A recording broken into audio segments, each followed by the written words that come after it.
নমস্কাৰ দেৱাশিষ বস্ত্ৰক ডাঙৰীয়া, আপোনাক NB নিউজলৈ স্বাগতম জনাইছোঁ।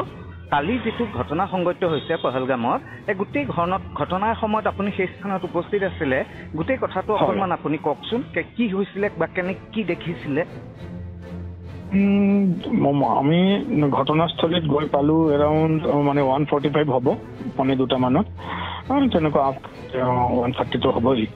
আৰু মোৰ বোধেৰে 2টা মানত, ইমানটো ঘড়ী চোৱা 2টা মানত বোধ কৰোঁ ঘটনাটো আৰম্ভ হ'ল। প্ৰথমে এটা গুলিৰ শব্দ যেতিয়া শুনিলো, মোৰ লগতে এটা লোকেল আছিলে ফটোগ্ৰাফাৰ সুধিলো কি হ'ল।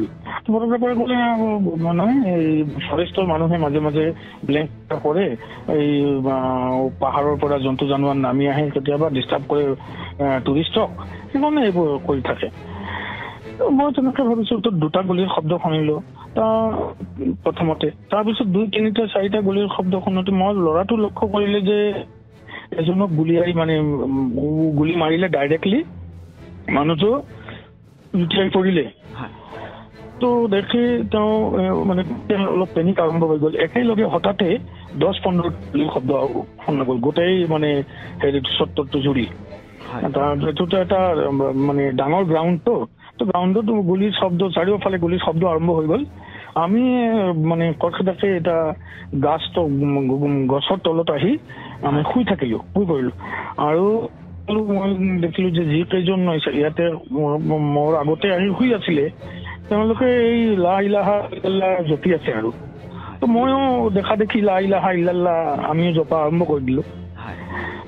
এজন মানুহ শুব পৰা নাই বোধ কৰোঁ। তেওঁ আহিলে, দৌৰি আহিলে ইয়াতে, কিন্তু তেওঁ থিয় হৈ আছিলে। এটা এক্সট্ৰিমিষ্ট বোধ কৰোঁ, গানমেন বুলি ক'ব পাৰোঁ। গানমেন আহিলে, আহি মানুহজনক কিবা এটা ক'লে। কি ক'লে মই গম নাপালোঁ, কিন্তু কিবা এটা ক'লে। তাৰপিছত গুলি মাৰি দিলে ডাইৰেক্টলি। মানুহটো একদম জুতিয়াই পৰিলে। মানুহটোৰ অলপ ব্লাড আহি মোৰ জেকেটতো লাগিল, একদম মোৰ ওচৰতেই পৰিলে। তাৰপিছত মানুহটো ঘূৰি থাকিলে। এই যে আমি 15-20টা যে একেলগে গোট খাই শুই আছিলো, আমাক ঘূৰি থাকিলে। আৰু একবাৰ মোৰ ওচৰত আহি অলপ ঝুঁকি মোক সুধিলে, কি কিয়া বল ৰহে হো। তো মোৰতো তেতিয়া চাউণ্ড ট্ৰাকত চাউণ্ডটো কমি আহিলে, কিন্তু মই তেতিয়া লা ইলাহা ইল্লাল্লাহ কৈ থাকিলো। তো তেতিয়া মোক এৰি দিলে। বন্দুকটো উঠাই ললে। বন্দুক যে মোক ধৰিছিলে মই কিন্তু দেখা নাই, মই ল'ৰাই দেখিলে। মইতো এইফালে চোৱা নাই। মোৰতো বন্দুক লগাইছিলে নেকি আপোনাৰ? লগাইছিলে বুলি মোৰ ল'ৰাই ক'লে। লগাইছিলেই। বন্দুকটো একেবাৰে মোক টাচ কৰা নাই, কিন্তু মোৰ ফালে টাক কৰি মোক সুধিছিলে যে কি কিয়া বল ৰহে হো। তো মই লা ইলাহা ইল্লাল্লাহ অলপ লাউডলি কোৱাৰ চেষ্টা কৰিলো। তাৰপিছত মানুহটো অলপ পাক খাই গ'ল 2-3 বাৰ। আমাক পাক খাই লাহে লাহে বেলেগ এটা ফালে যোৱা আৰম্ভ কৰিলে। যেতিয়া 20 মিটাৰমান দূৰত গ'ল, তেতিয়া আমি একদম দৌৰি, আমাৰ ওচৰতে এটা ফেন্সিং আছিলে, এই ফেন্সিঙৰ ওচৰতে গৈ কোনোমতে ফেন্সিংটো 10-12 ফুট ওখ হ'ব, কোনোমতে ফেন্সিংটো ক্ৰছ কৰি পাহাৰত ক্লাইম্ব কৰা আৰম্ভ কৰি দিলোঁ। আৰু 2-2.5 ঘণ্টামান ক্লাইম্বিং, তাৰপিছত কেতিয়াবা ডাউনত যাব লগা হয়। এই ঘোঁৰাৰ যিটো বাটৰ চিন আছে, ঘোঁৰাৰ বাটৰ চিন অনুসৰি আমি গৈ থাকিলোঁ আৰু প্ৰচিড কৰিলোঁ। এটা গাঁৱত গৈ পালোঁ, তেতিয়া নেটৱৰ্কো পালোঁ। তো মোৰ ড্ৰাইভাৰে মোক ফোন কৰিলে। তেতিয়া এটা কাশ্মীৰী মহিলাক মই ক'লোঁ, গাঁৱত এজন মহিলাক দেখিলোঁ, তাক ক'লোঁ যে আপুনি অলপ বুজাই দিয়ক আমি ক'ত আছোঁ এতিয়া। তো কাশ্মীৰী ভাষাত কিবা বুজাই দিলে। মই, মোৰ ফেমিলি, মোৰ ল'ৰাটো আছিলেই, লগতে আৰু ছত্তীশগড়ৰ এজন মহিলা, তাৰ কণমানি ছোৱালী এজনী, ছোৱালী কোলাত লৈ আমি নামি আহিলোঁ। আৰু এইফালে মোৰ ড্ৰাইভাৰে ঘোঁৰা লৈছিলোঁ আমি। ঘোঁৰাক আকৌ পঠিয়াই দিলে এই বাটেৰে। এটা সময়ত ঘোঁৰাক গৈ পালোঁ, ঘোঁৰাই আমাক ৰেস্কিউ কৰি লৈ গ'লে পহাইগাঁও, য'ত গাড়ীবোৰ থাকে। তাৰপিছততো আমি শ্ৰীনগৰ গুচি আহিলোঁ। যোৱাকালি পহাইগাঁও থকাৰ কথা আছিল। কোন গৈছিলে? আপোনালোকৰ পৰিয়ালৰ কোন আছিলে? মই, মোৰ ল'ৰা আৰু মোৰ মিছেছ।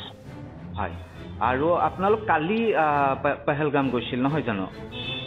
হয় হয় হয়। মানে শ্ৰীনগৰৰ পৰা গৈছিলে শ্ৰীনগৰৰ পৰা হয় আৰু সেই সময়ত মানে আপুনি ধৰক দেখি আছিলে বা হঠাৎ কেনেকুৱা এটা মানে কেইজনমান আহিছিলে বা কি দেখিছিলে সেই সময়ত কিবা দেখিছিলে নেকি আপুনি ধৰক সন্ত্ৰাসবাদী অহা বা এনেকুৱা আপোনালোকৰ চকুত পৰিছিল নেকি একেলগে অহা বা কি তেনেকুৱা কিবা একেলগে অহা তেনেকুৱা চকুত পৰা নাই কিন্তু মই এজনক দেখিলো আৰু যেতিয়া ফেন্সিংটো ক্ৰছ কৰোঁ তেতিয়া ফেন্সিঙৰ বাহিৰত দুজনক দেখিলো হয় হয় আৰু আমিতো এটা পিছফালে আছিলো গাৰ্ডেনটোৰ তাৰ যিটো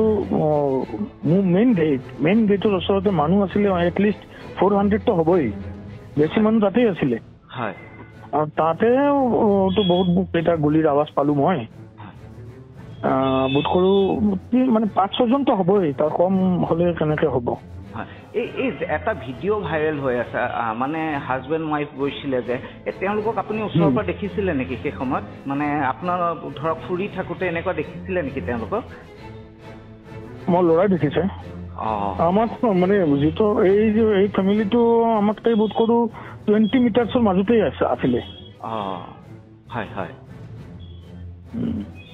মানে মোটামুটি গোটেইখিনি আপোনালোক ওচৰা ওচৰিকে আছিল কিন্তু আপোনালোকে একদম 4জনক মই দেখিলো লাষ্ট 4টা ডেড বডি মই দেখিলো হয় হয় হয় আৰু আপুনি কেৱল মাত্ৰ আপোনালোক গছৰ তলত লুকাই পেলাই মানে আপোনালোকে প্ৰাণ ৰক্ষা কৰিলে আৰু নাই আমাৰতো একদম ওচৰতে আহিছিলে নহয় আহিতো এজনক গুলিয়াই দিলে গছৰ তলতেই কিন্তু কোনো কাৰণে এজনক গুলিয়াই আৰু আমাৰ টিমক বাকী কেইজন তাক আৰু ডিষ্টাৰ্ব মানে গুলিয়াই দিয়া নাই আৰু কোনো মতে বাচিলো আৰু হয় হয় ধন্যবাদ ডাঙৰীয়া আপোনালোক ঘূৰি আহক আমি ভগৱানৰ ওচৰত প্ৰাৰ্থনা কৰিছো ধন্যবাদ